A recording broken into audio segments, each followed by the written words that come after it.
a las 7 de la mañana es el segundo parcial. Estos temas que estamos desarrollando ahora ya corresponden al tercer parcial. ¿Sí?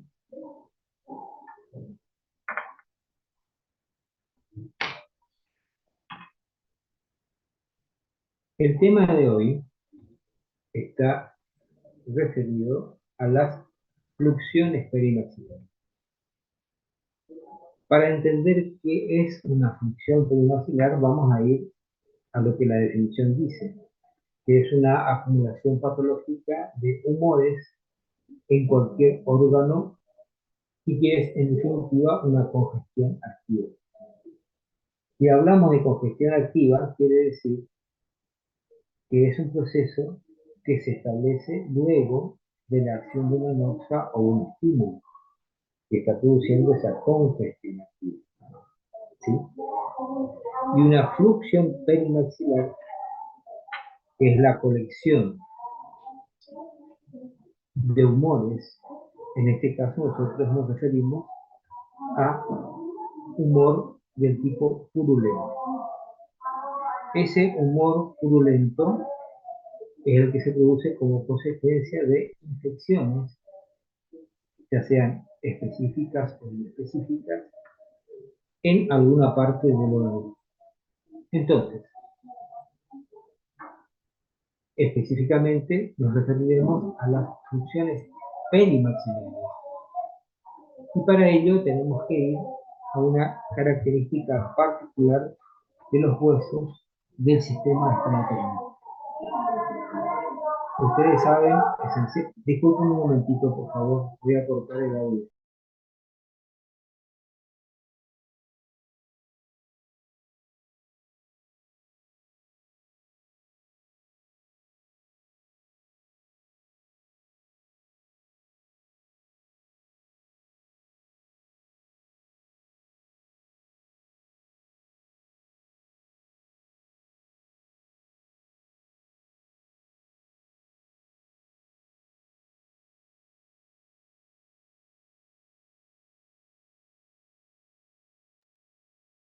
Doctor, tiene apagado su micrófono.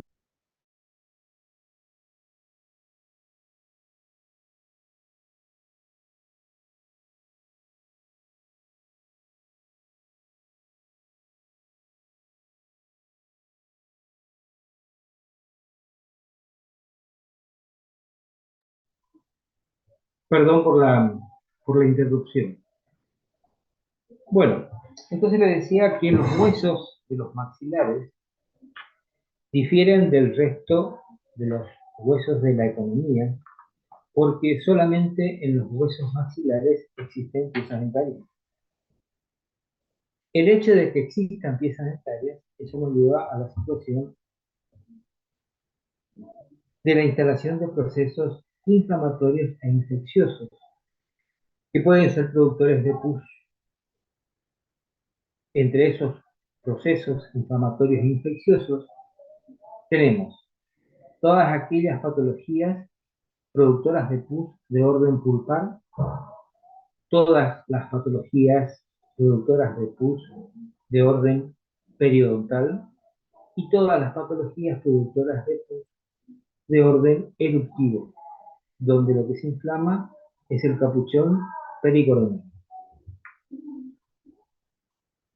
Entonces, a su vez, para que ese proceso infeccioso se pueda instalar, que no es otra cosa que la inoculación de algún germen en el sistema orgánico, y a partir de ello debemos analizar cuáles son los factores que van a favorecer esa diseminación de las infecciones. Entonces, por un lado, todas las alteraciones inflamatorias agrupadas en tres grandes grupos en relación a las piezas dentarias, que no existen en otra parte del organismo, y por otro lado, cuáles serían los factores que puedan influir favorable o desfavorablemente en la diseminación de las infecciones. ¿Por qué hemos decidido incorporar este tema? porque si en odontología no se tratan los procesos inflamatorios infecciosos en relación a las piezas dentarias, no existe otro punto donde se los pueda tratar, por un lado. Y por otro lado, la frecuencia con la cual se instalan procesos infecciosos inespecíficos. Cuando digo inespecíficos es porque puede haber la conjunción de dos o más gérmenes con la característica de ser gérmenes productores de pus, es decir, esos gérmenes productores de pus se conocen con el nombre de piógenos o piocitos, y a su vez que puedan diseminar en distintas partes del organismo. Entonces, esa es la característica de una infección inespecífica. Las infecciones específicas, como su nombre indica, es donde el germen productor del proceso infeccioso es identificado. Por ejemplo, un actinomyces es un germen que en algún estadio de las complicaciones que pueda producir pueden generar pus. Otro sería, por ejemplo, una tuberculosis, que también puede generar pus. Pero lo que nosotros nos referimos es a la flora inespecífica bucal, que puede tomar asiento a partir de la presencia de dientes y las complicaciones que surgen en la presencia de dientes, o bien la diseminación que pueda tener en el resto del organismo. Entonces, un microorganismo inespecífico puede generar un proceso infeccioso, y eso va a depender de factores que van a favorecer o van a limitar esa infección. Entre ellos tenemos los factores de resistencia de huésped, y existen básicamente dentro de ese grupo los comprendidos en la defensa local, factores tumorales y factores celulares. Las defensas locales, fíjense ustedes la importancia del epitelio de la mucosa oral, que debe estar íntegro. Otro, el sistema de secreción y drenaje, ahí nos estamos refiriendo al sistema linfático. Otro, a una flora normal, la flora normal bucal, que es una flora que está en equilibrio y no produce alteraciones de este tipo. Sí, cuando esa flora se afecta por la disminución de alguno de sus componentes y el predominio de otro. Y el sistema de inmunidad mucosa, que hace a el sistema, que forma, si se quiere, parte del sistema moral y factores celulares. Entonces tenemos a eso sumado las características de autolimpieza que se tiene en la boca, generalmente producido por la secreción salival y el arrastre mecánico que hace esta, y por la acción también de la ley.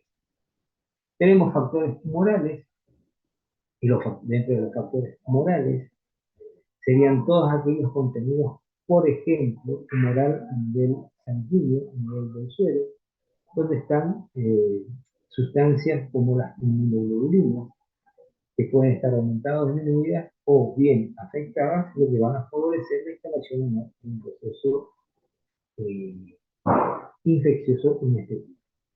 Y los factores celulares serían todos aquellos que se encuentran comprendidos dentro de la serie blanca de los elementos formes de la sangre que sirven para el mecanismo defensivo. Otros factores que van a influir en la diseminación de las infecciones van a ser los factores bacterianos, específicamente dos. Una que es la virulencia del germen y el otro el número de bacterias. Cuando la virulencia es muy alta, obviamente la posibilidad de que se instale un proceso eh, infeccioso inespecífico es mayor. Y cuanto menor es el número de las bacterias, estas va a ser, las posibilidades van a ser menores. Es decir, tanto la virulencia aumentada o el número de bacterias aumentada va a ser un factor favorable a la instalación de un proceso y posteriormente la diseminación de una infección inespecífica. También tenemos factores predisponentes de orden general, factores que van a afectar básicamente el sistema inmunológico, donde el paciente va a tener una mayor predisposición a la diseminación de la infección. Entre ellos tenemos enfermedades debilitantes como necrosis profundas, tuberculosis, pénfigo es una enfermedad autoinmune, por lo tanto produce, si se quiere, una depresión o una disminución del sistema inmune. También cuando existen dislipidemias o alteraciones metabólicas como la diabetes, en situaciones de intoxicaciones crónicas, como el caso del alcoholismo, o bien en el caso de pacientes que están bajo la acción de un inmunosupresor para el tratamiento de una patología de un. Y por supuesto también alteraciones en el metabolismo óseo, los cuales pueden favorecer sobre todo la diseminación a partir de este espacio. Otro elemento a considerar dentro de los procesos infecciosos específicos es una clasificación para poder saber de qué grupo estamos hablando. Entonces, los procesos infecciosos específicos pueden ser de tres tipos. Pueden ser conexiones supuradas, que son las más comunes, instaladas en relación a las piezas dentarias. Esto no quiere decir que sea la única vía de acceso, pero, les vuelvo a reiterar, son las vías de acceso propias de los maxilares que no existen en otro hueso de la columna. Otra forma es la osteomielitis y otra forma son formas graves de infecciones inespecíficas que son las afecciones superficiales. Estas tres formas de presentación de colecciones supuradas ustedes lo van a poder ver en una clínica ambulatoria. No todas se tratan en clínica ambulatoria, y algunas que son de tratamiento hospitalario o sanatorial, pero básicamente por estar relacionadas a piezas dentarias la pueden ver en el consultorio. Y la incidencia es muy alta. Las colecciones supuradas, es decir, ¿qué entendemos por colección? Es una instalación de un proceso o de una colección de flujo. Depende de las características del mismo, pueden ser clasificadas o subclasificadas de acuerdo a si la colección se hace circunscripta en una calidad de neoformación, ahí decimos que tenemos un acceso. Cuando la colección es difusa, ya hablamos de un flemón. Y cuando esa inflamación difusa se realiza a expensas del celular subcutáneo, estamos en presencia de una celulitis. Vale aclarar que no siempre van a encontrar la colección fulgurante. Donde seguro siempre hay es en un absceso, porque está en una calidad de neoformación, es decir, una calidad que antes no existía, que se forma exclusivamente para alojar esa colección fulgurante. En el flemón puede existir una muy poca cantidad de tejido, porque lo que sí existe es una reacción a las toxinas generadas por estos gérmenes productoras de pus. Entonces se produce una reacción edematosa a nivel de los tejidos, lo que lleva a la conformación de un aumento de tamaño muy importante. Y la celulitis no es otra cosa que una reacción inflamatoria como consecuencia de la presencia del pus, una reacción inflamatoria del tejido celular subcutáneo.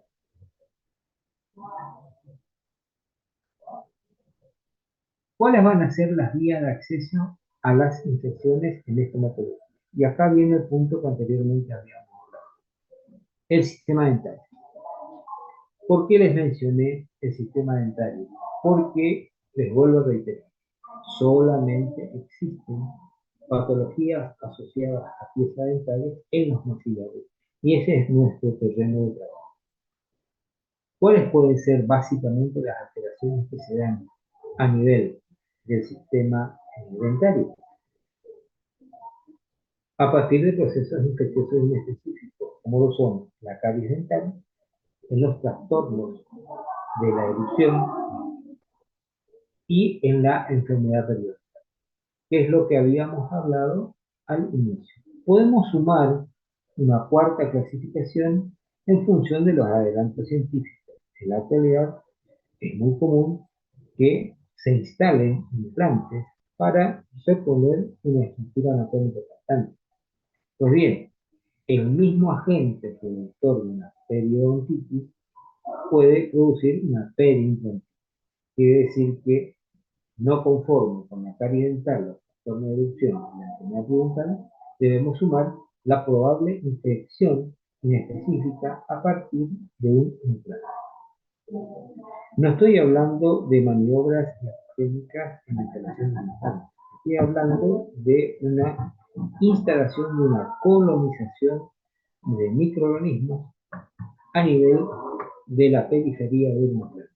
Y con ello sucede algo muy similar a lo que sería una periodontitis con todas sus características. Es decir, que amerita un tratamiento de eliminación de esa inflamación con la infección concomitante y luego, en algunos casos inclusive, se debe recurrir a la eliminación del implante porque ha perdido su fuerza.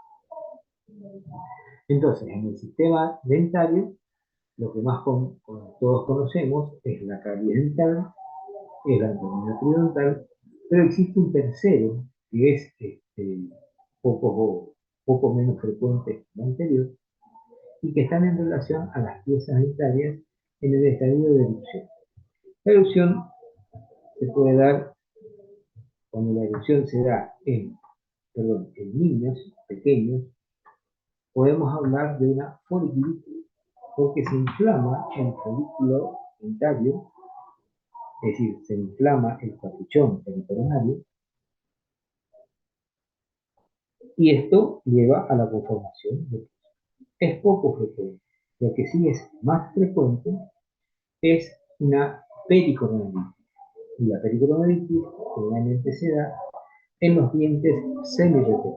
En los retenidos totalmente no, porque no existe el ingreso de gérmenes a nivel del espacio que separa el tejido blando que dio origen al esmalte con el.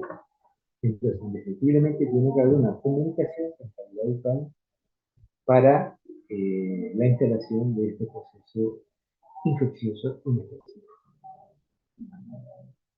Otra vía de acceso pueden ser aquellas catalogadas como medidas terapéuticas.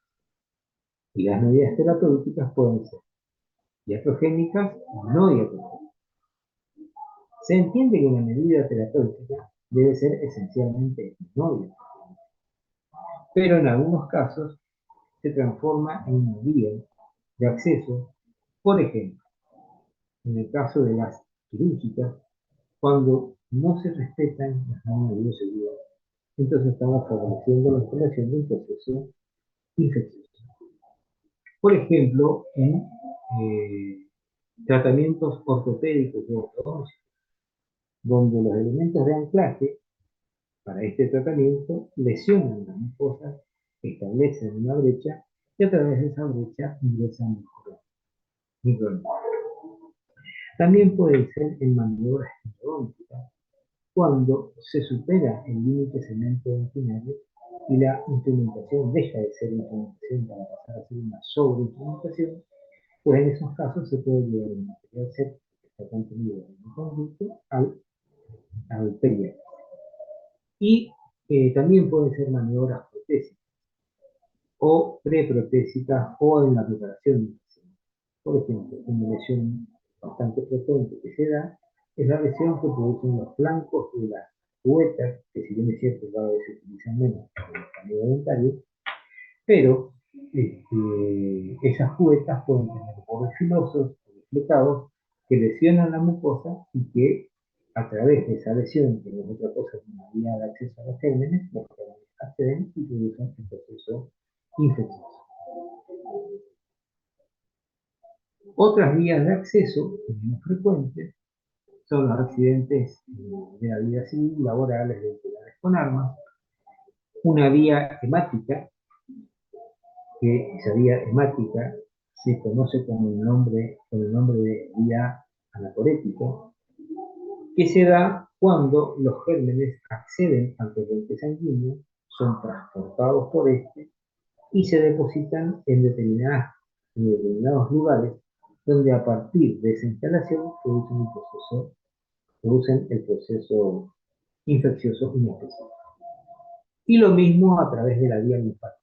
Puede ser que los gérmenes, como consecuencia del filtro que hacen los linfáticos de la linfa, los gérmenes que han accedido a la linfa, se trasladan, perdón, a través de los conductos linfáticos, van a parar a los ganglios linfáticos y en ellos producen alteraciones a nivel de esto, ya sea una, eh, una adenitis o una periadenitis, que ya lo vamos a ver.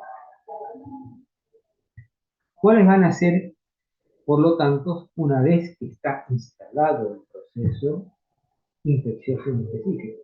Porque todo lo que vimos anteriormente son los factores que favorecen o no a la instalación de ese proceso infeccioso inespecífico. Ahora bien, ¿cómo van a propagar? ¿Cómo se va a producir la propagación y la difusión de ese proceso infeccioso inespecífico?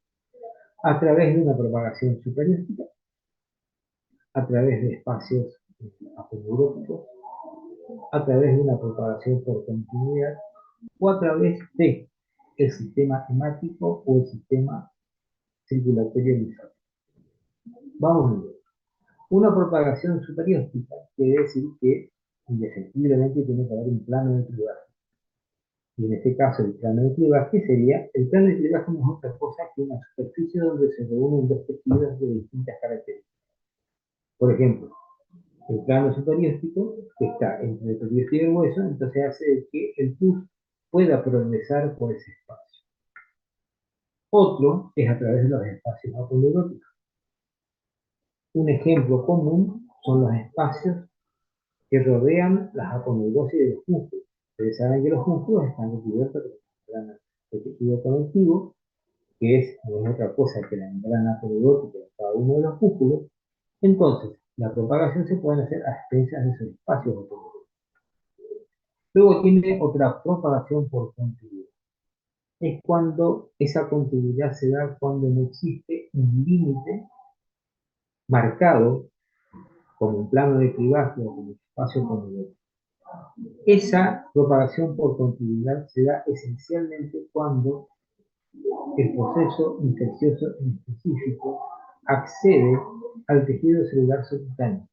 Es decir, estamos en presencia de una celulitis. ¿Recuerdan lo que era un absceso, lo que era un flemón, lo que era una celulitis? La propagación hemática, como su nombre indica, es a través del torrente hemático y la propagación linfática es a través del torrente linfático.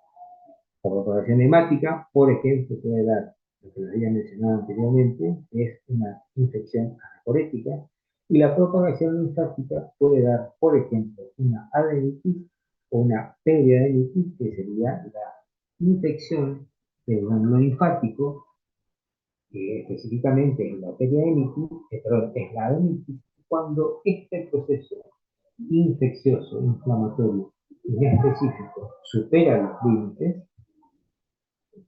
los límites de esta, ya estamos en presencia de una periadenitis.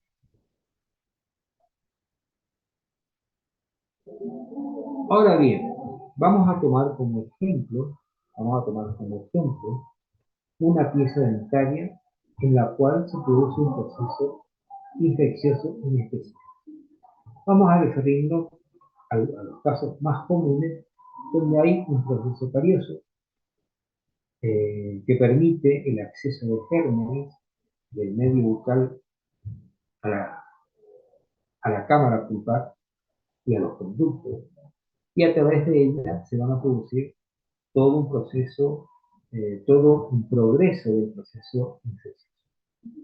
Entonces, los procesos infecciosos específicos agudos, cuando tomamos como referencia una pieza dentaria, que en este caso lo que nos interesa, que es lo más común del proceso carioso, tenemos una fase apical, una fase intraósea, una fase superióstica y una fase de supuración a los tejidos blandos. Tengan en cuenta que en todos los procesos infecciosos específicos agudos, cuando la alteración comienza a nivel de la pulpa como consecuencia del proceso carioso o en su defecto una fractura coronaria que permite el acceso externo al conducto, va a cursar estos cuatro estadios que son la fase apical, la fase intraósea, la superióstica y la fase de superación a los tejidos blandos. Para ello voy a recurrir a estos esquemas que están muy buenos para que ustedes lo puedan ver. En una fase apical, para que se instale una fase apical, quiere decir de que previamente hay una pulpa necrótica con material infeccioso, ya sea como consecuencia de un proceso carioso o una fractura coronaria que permitió el acceso de gérmenes y produzcan la necrosis del contenido pulpar más o sea, que produzcan la necrosis del contenido pulpar y obviamente la presencia de material infeccioso. Ese material infeccioso, cuando alcanza el periápice y se instala un proceso de inflamación apical, porque hasta mientras que la colección de microorganismos se encuentra dentro del conducto, la pieza dentaria va a presentar sintomatología, pero no va a haber una inflamación apical. Cuando ese proceso infeccioso supera los límites del cemento dentina-cemento o bien pasa al periápice, entonces quiere decir que va a afectar al sistema vascular y los tejidos blandos que se encuentran en el periápice. En el periápice tienen tejidos blandos, todos los tejidos blandos, sanguíneos, linfáticos, médula ósea, que se van a encontrar afectados, y esa fase apical no es otra cosa que el estadio de un proceso infeccioso agudo o un proceso inflamatorio agudo. En esa fase apical, el paciente va a referir que presenta una pieza dentaria como más alto de contacto primero con el antagonista y que le genera un dolor muy intenso. Cuando el proceso no es tratado, continúa el progreso de la infección y ahí hablamos de una fase intraósea. En esa fase intraósea ya hay afectación del hueso, porque en la fase anterior había nada más que un proceso inflamatorio. En cambio, ahora hay un proceso que afecta a nivel del hueso que rodea al ápice. Entonces estamos hablando de que existe una osteitis. ¿Qué es una osteitis? En definitiva no es otra cosa que un proceso inflamatorio del hueso. Entonces aquí se afecta secundariamente los componentes blandos del hueso. En esa fase intraósea, el paciente ya no puede identificar perfectamente cuál es el diente en cuestión porque ya se produce una confusión con los dientes vecinos, entonces se hace un bloque de que está produciendo la sintomatología del hueso. Luego pasamos a la fase superior. Es cuando el pus que se coleccionó en el periápice forma trayectos fibrosos y reabsorbe el hueso para permitir que el pus vaya, ya sea hacia el vestibular o hacia el lingual, y se ubique entre el hueso y el periópice. El periósteo sería esta membrana de color azul que ustedes pueden ver. Entonces el pus se va a ubicar entre el periósteo y el hueso.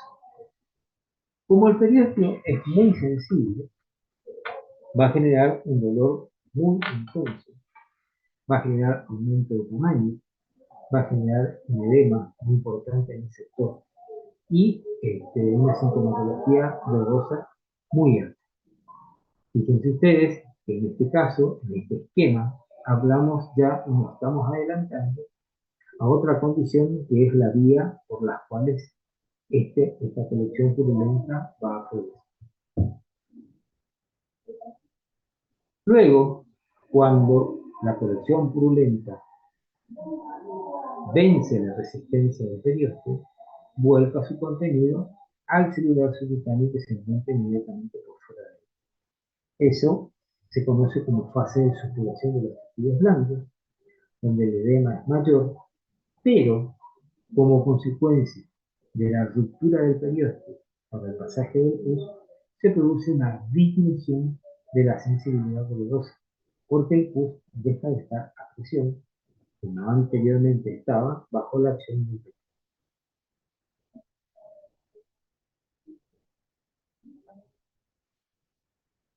En cambio, la evolución de los procesos infecciosos inespecíficos crónicos van a ser más llevaderos para el paciente, porque las características de los procesos infecciosos crónicos es que el cuadro sintomático va a estar más atenuado, que el organismo se encarga de contrarrestar el agente infeccioso y lo puede circunscribir al periápice, o bien la colección purulenta hace tanta presión que conforma un proyecto fistuloso y produce un volcamiento al exterior,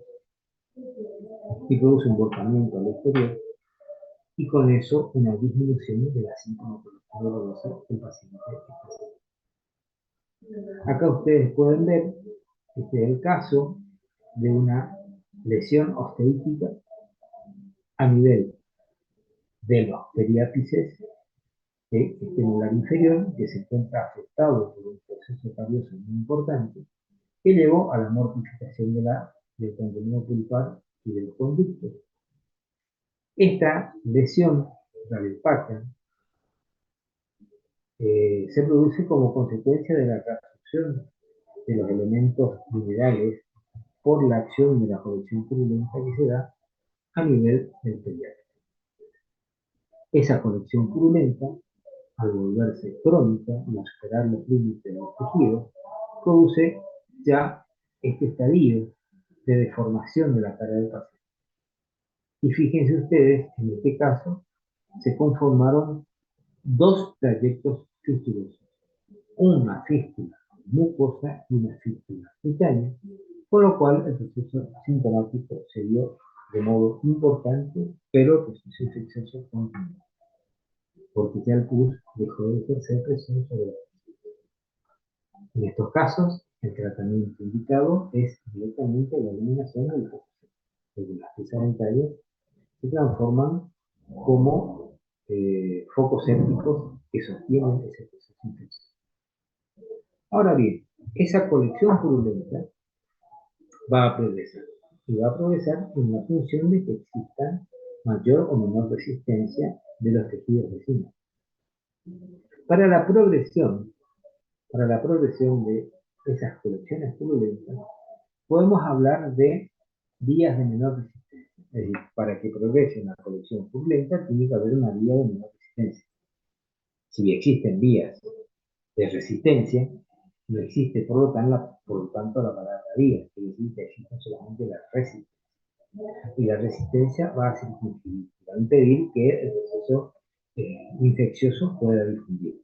Pero para que pueda difundir, se tienen que dar sectores de menor resistencia y ahí se instala la vía a través de la cual va a progresar el proceso infeccioso. Y en el caso del maxilar superior, depende hacia dónde progrese el contenido purulento, puede ser una vía vestibular, una colección a nivel del vestíbulo, puede ser una vía palatina, a nivel de bóveda palatina, o puede ser una vía superior, y esta vía superior, depende del sector afectado, puede ser una vía de menor resistencia a nivel del seno maxilar o una vía de menor resistencia a nivel de piso de fosa, y son las estructuras que se encuentran por sobre los ápices de las piezas dentarias del maxilar. Y aquí tienen un esquema donde muestran esas tres vías.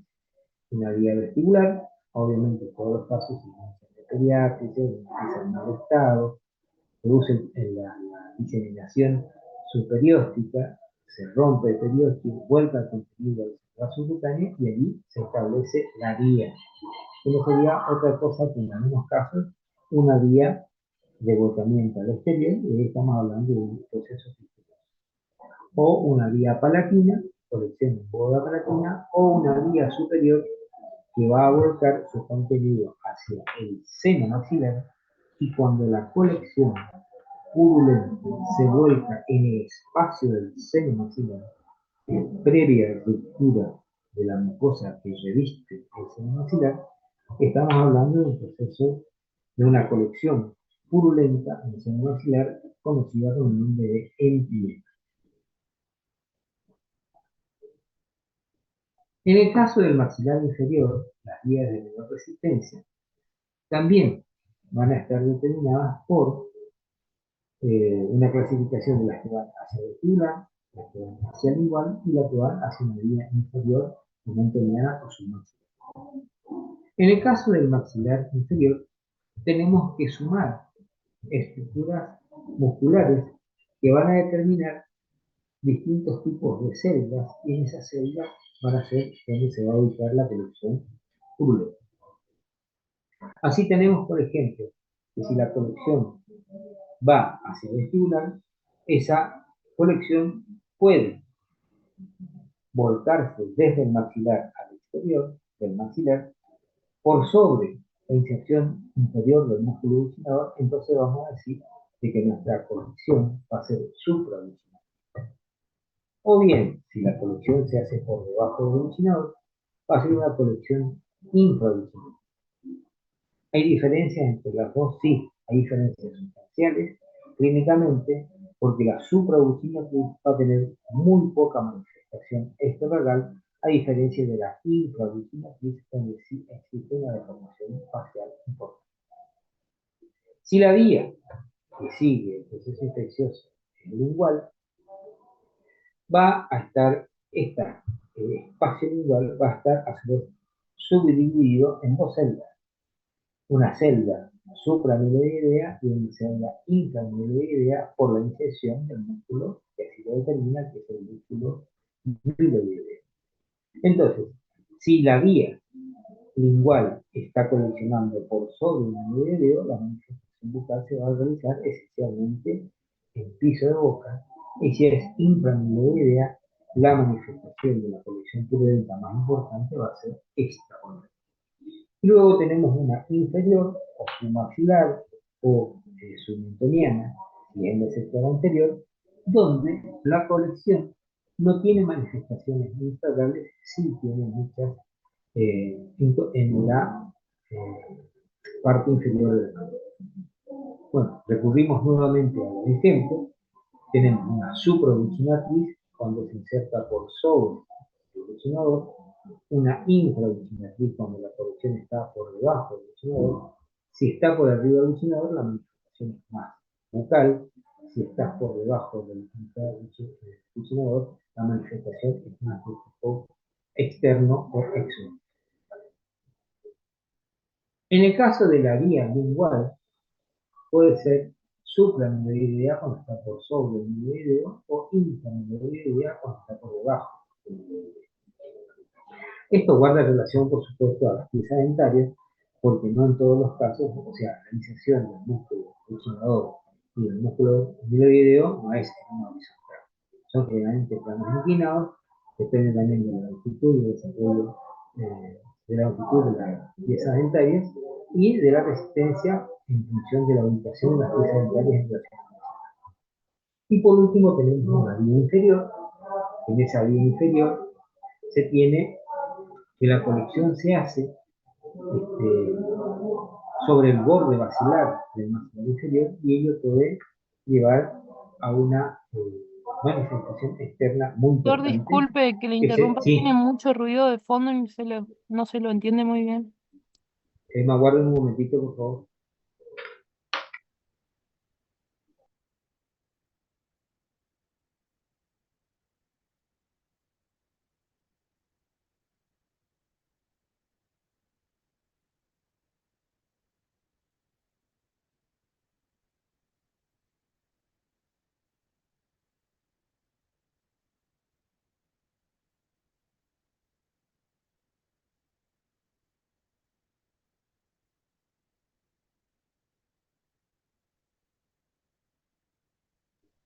Hola, ¿me escuchan? Sí, Dígame. ¿Me doctor, ahora escuchan? sí. Bueno, disculpen, lo que pasa es que hay mucha gente acá alrededor. Estoy en la sala de profesores, en el sector clínica, y hay mucha gente circulando por el sector, así que disculpen.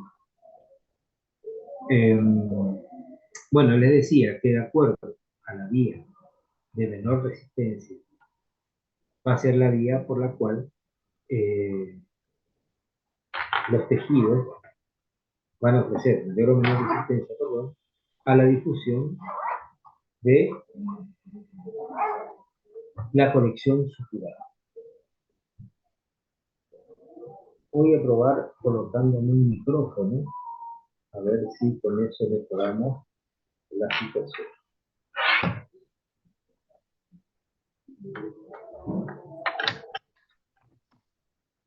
¿Escuchan?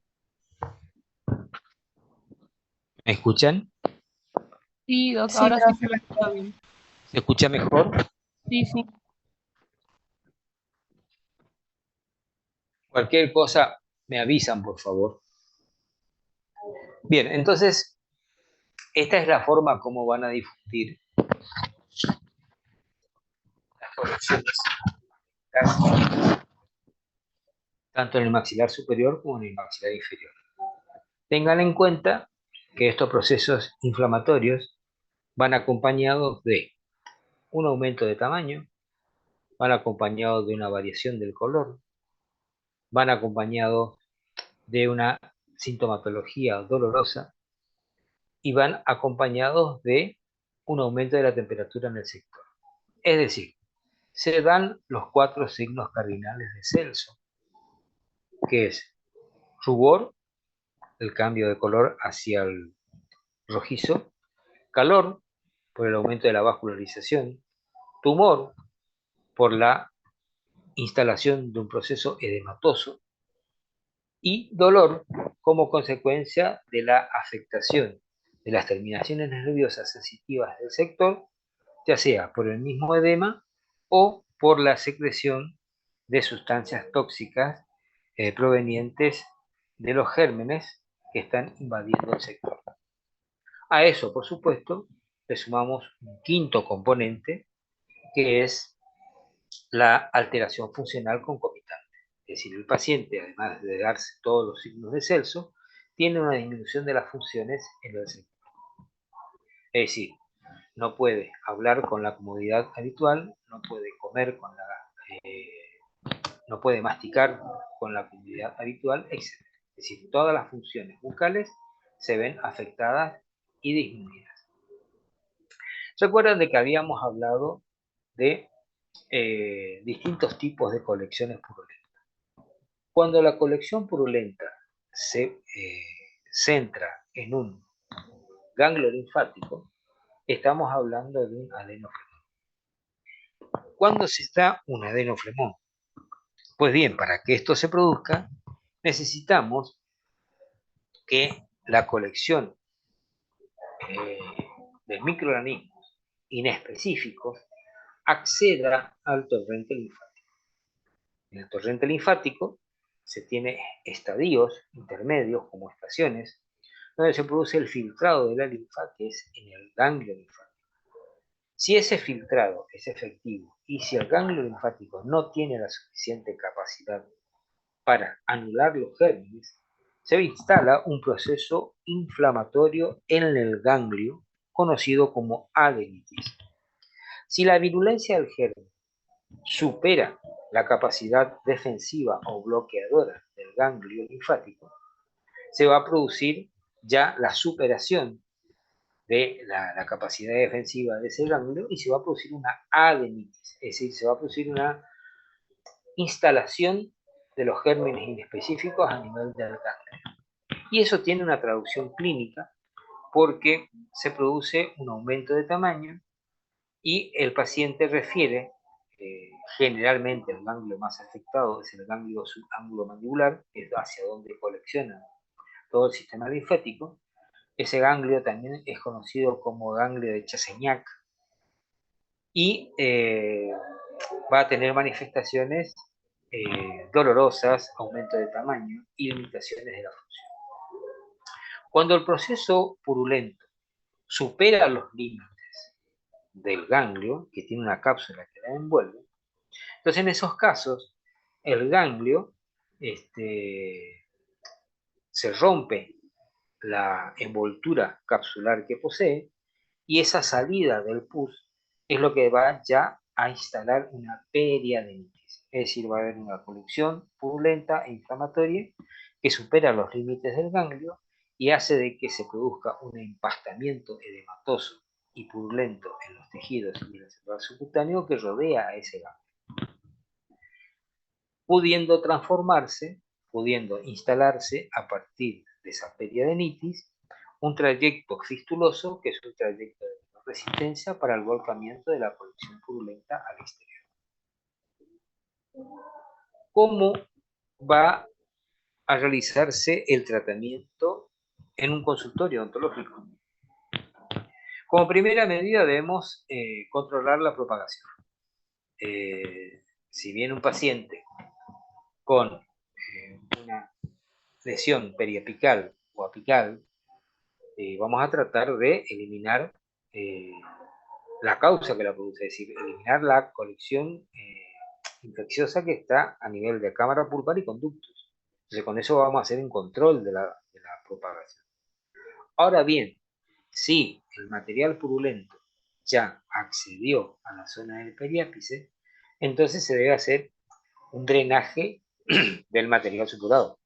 Es decir, material supurado no es otra cosa que la colección purulenta. Entonces se hace un drenaje y este drenaje puede ser a través de los conductos radiculares, a través de una trefinación endodóntica, o bien puede ser a través de una trepanación quirúrgica para acceder a ese foco purulento y producir su eliminación. Por supuesto, esto lleva un tratamiento farmacológico de apoyo. Entonces, ¿qué es lo que tenemos que rescatar acá luego de toda esta exposición? Que debemos diferenciar lo que es un absceso de un flemón, de una celulitis. Un absceso es una colección de pus en una cavidad de neoformación.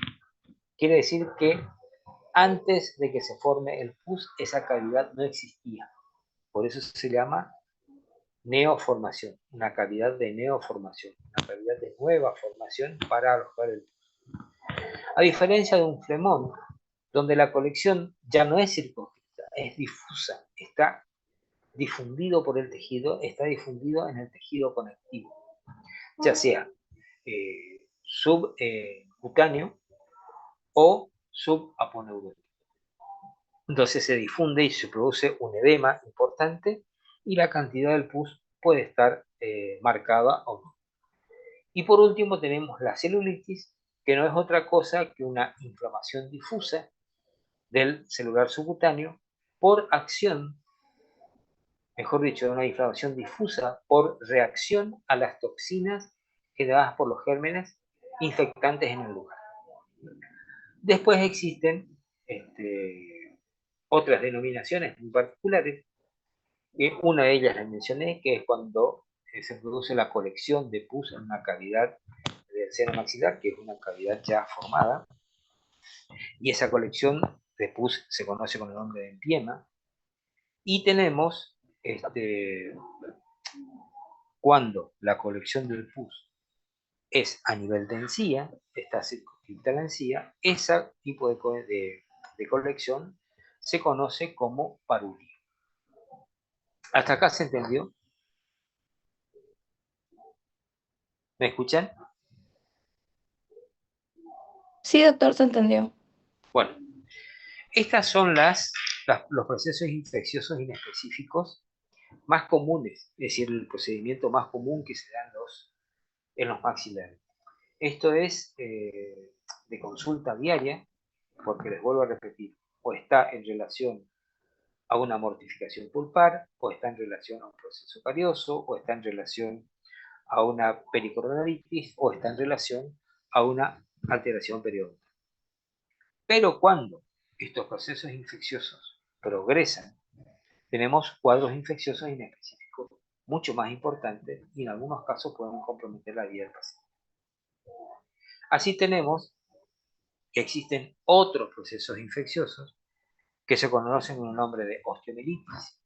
Y la osteomielitis no es otra cosa que la inflamación de origen bacteriano de las partes blandas del hueso, es decir, la médula, tejido conectivo y el periósteo. La estructura calcificada no forma parte del, del proceso osteomielítico, porque no forma parte de los tejidos blandos del hueso. La parte calcificada o mineralizada, ¿sí?, se afecta secundariamente como consecuencia del aporte sanguíneo, porque para sostener la estructura ósea necesitas tener un soporte sanguíneo eficaz. Pues bien, para que esto se altere, se tiene que producir una alteración del sistema vascular que le da soporte. Las osteomielitis pueden ser, esto vamos a ir más rápido, esto lo tienen en el material que está en el aula, pero básicamente son dos tipos de osteomielitis, una intramedular y otra superióstica que es más leve. La osteomielitis es directamente de tratamiento sanatorial, porque en la mayoría de los casos requiere de un tratamiento quirúrgico para la remoción del contenido purulento o la remoción de una porción de tejido que se necrosa y se hipercalcifica en el lugar, que se llama secuestro óseo. Ahora bien, ¿cómo se produce una infección piógena que lleva a una osteomielitis? Como primera medida, el proceso infeccioso alcanza al hueso. Esto va a producir un aumento de la vascularización, que no es otra cosa que parte del proceso inflamatorio, ¿sí? Todo proceso inflamatorio es el resultado de un aumento de la vascularización por acción del óxido. Esto va a llevar a una exudación, es decir, parte del contenido líquido de los vasos va a ir por fuera, que se va a traducir en un edema, y va a producir también un enlentecimiento de la circulación sanguínea del sector, lo que va a llevar a la formación de una trombosis de 2 o 3 días aproximadamente.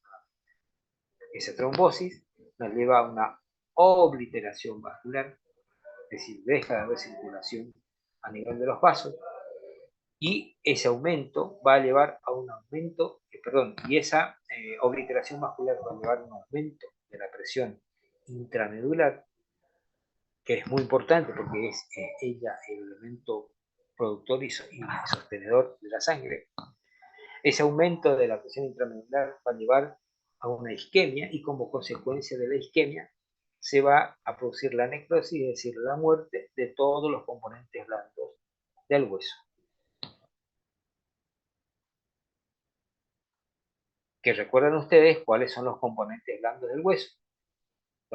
Las partes blandas del hueso es la médula ósea, el tejido conectivo vascular intrajaversiano y el periósteo. Es decir, esas tres estructuras van a terminar siendo necrosadas como consecuencia de este proceso de 9 pasos que están aquí en este listado mencionado. Luego de esa mortificación, el pus, que va a ser resultante de un déficit de defensivo del organismo, porque el pus no es otra cosa que las células blancas muertas como consecuencia de la acción irritante y tóxica de los gérmenes. Entonces ese pus se va a coleccionar formando un absceso intramedular. Ese pus que se va coleccionando en el lugar tiende a volcarse al exterior y para ello va a discurrir a través de las estructuras propias del hueso, que no son otra cosa que los canales haversianos y los canales de Wolman, ¿sí? Hasta que van a llegar a la cortical, perforan la cortical, se van a ubicar esta colección por debajo del periósteo, va a formar una colección superióstica, ¿sí? La presión del pus va a suprimir la irrigación del periósteo, por lo tanto se va a necrosar, y esa necrosis del periósteo hace de que se vuelque el contenido hacia los tejidos vecinos. Allí finaliza la variedad superióstica.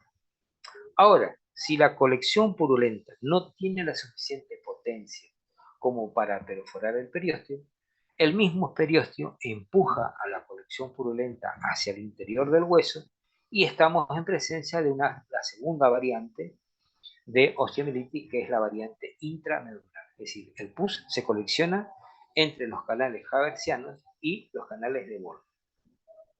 ¿Se entendió hasta allí? Hola, ¿me escuchan?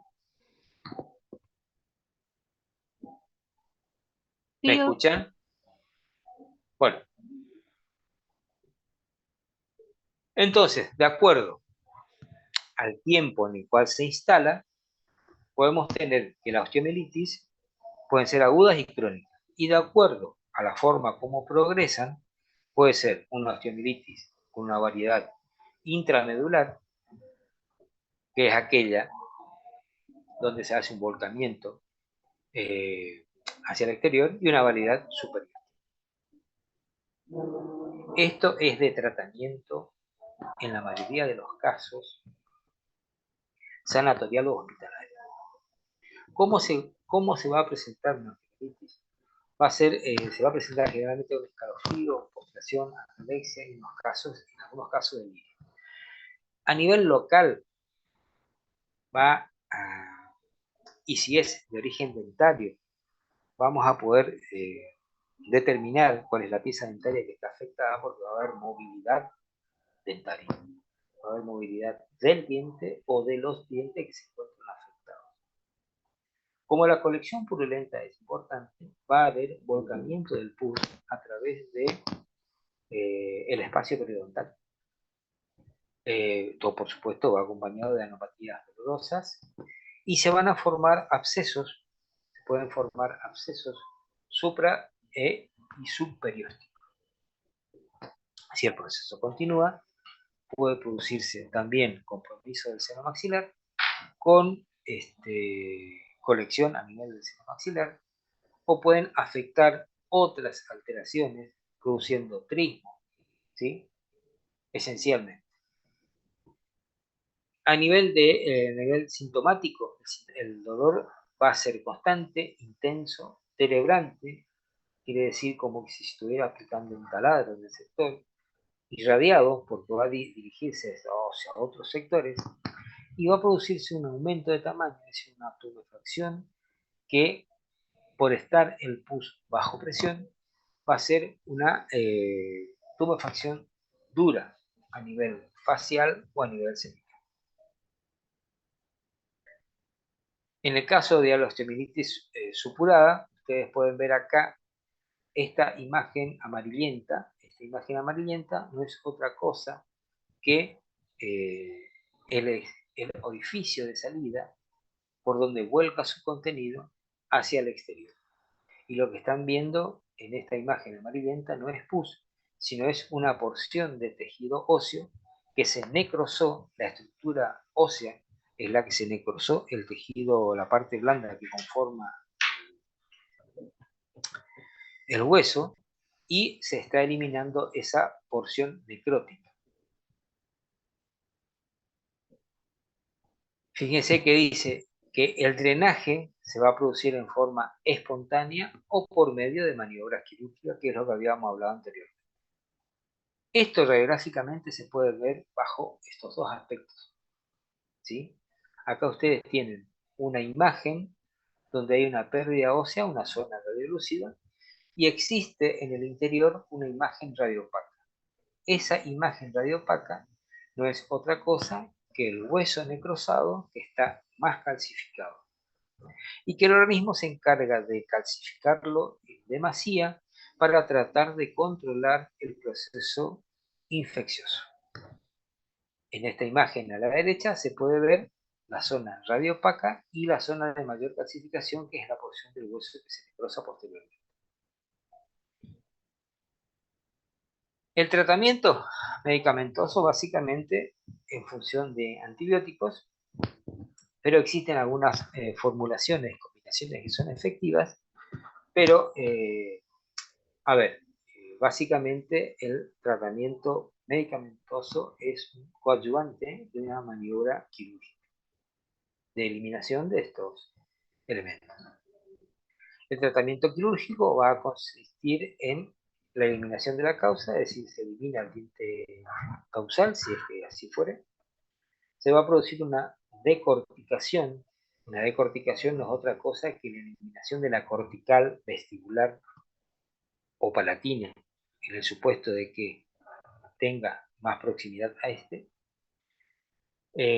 Como consecuencia de la decorticación, se va a favorecer la salida del pus que está coleccionado en el lugar, es decir, se va a producir el avenamiento del lugar y posteriormente se hace el lavaje con antisépticos importantes y de acción muy importante, como son el hipoclorito de sodio al 10% o povidona de iodo al 50%.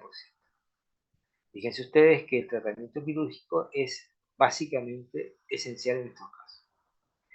Cuando la osteomielitis, pues recuerden ustedes que habían dos tipos de osteomielitis, la osteomielitis difusa y la osteomielitis circunscripta.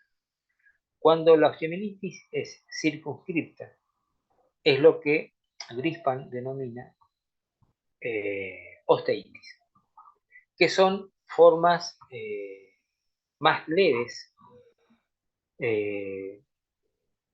y circunscriptas, como su nombre lo indica, de osteomielitis.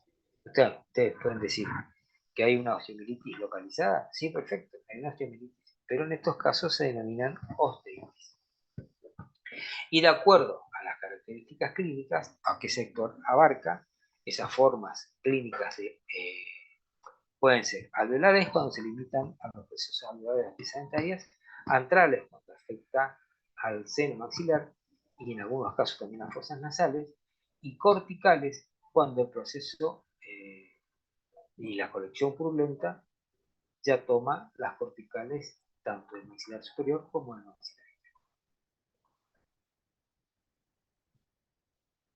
Y por último, tenemos las afecciones hipersépticas, que esas afecciones hipersépticas no se dan en cualquier persona, se dan en aquellos organismos que se encuentran con situaciones desventajosas, donde el sistema inmunológico se encuentra alterado, o bien cuando el proceso infectante es muy virulento, puede llevar a estas alteraciones.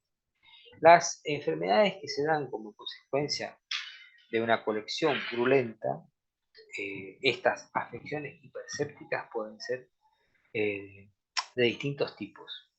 Y las que son a partir de focos sépticos, bucales o estomatológicos, nos puede llevar a el desarrollo de enfermedades infecciosas a nivel de sectores cercanos a la cavidad bucal o distantes a ella. Entre ellos tenemos a la angina de Ludwig, a bacteriemias, que son de orden general, a septicemias, que cuando en los dos casos acceden al torrente sanguíneo y se distribuye el proceso infeccioso por el resto del organismo, o bien pueden llevarnos a una trombosis de los senos cavernosos, cuando los gérmenes progresan hacia los senos cavernosos y se instalan en ellos, o bien pueden producir una necrosis a nivel del mediastino, conocido como mediastinitis necrosante, o bien pueden afectar la piel por una consecuente una falta de irrigación de los tegumentos, que eso se conoce con el nombre de fascitis necrosante cervicofacial. Es decir, fíjense ustedes, todas las afecciones impercépticas que pueden tener inicio en una colección purulenta a partir de una infección inespecífica en los maxilares.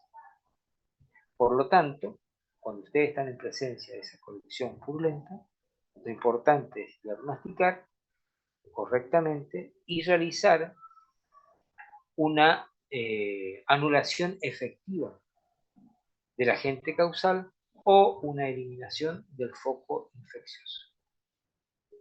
Les voy a mostrar una imagen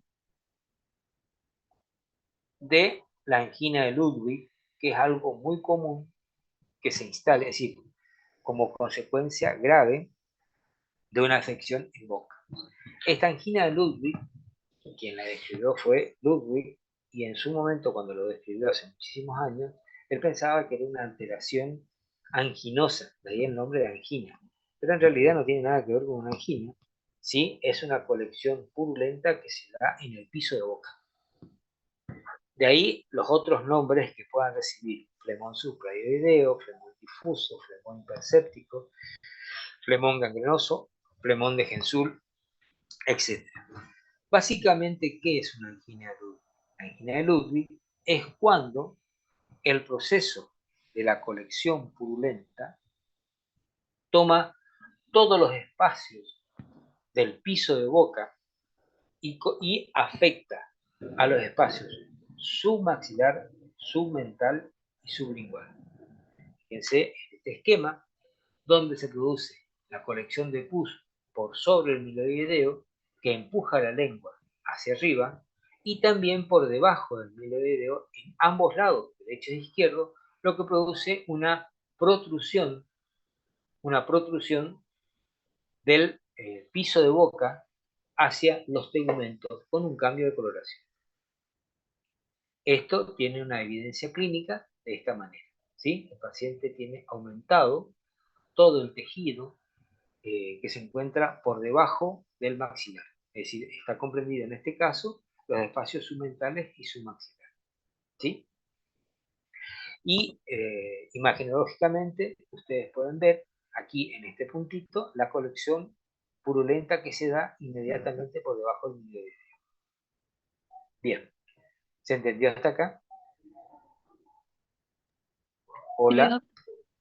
Bueno, les recuerdo nuevamente, el miércoles nos encontramos a las 7 de la mañana en la clínica para el segundo parcial. Hasta luego. ¿No hay ninguna pregunta? Muchas gracias.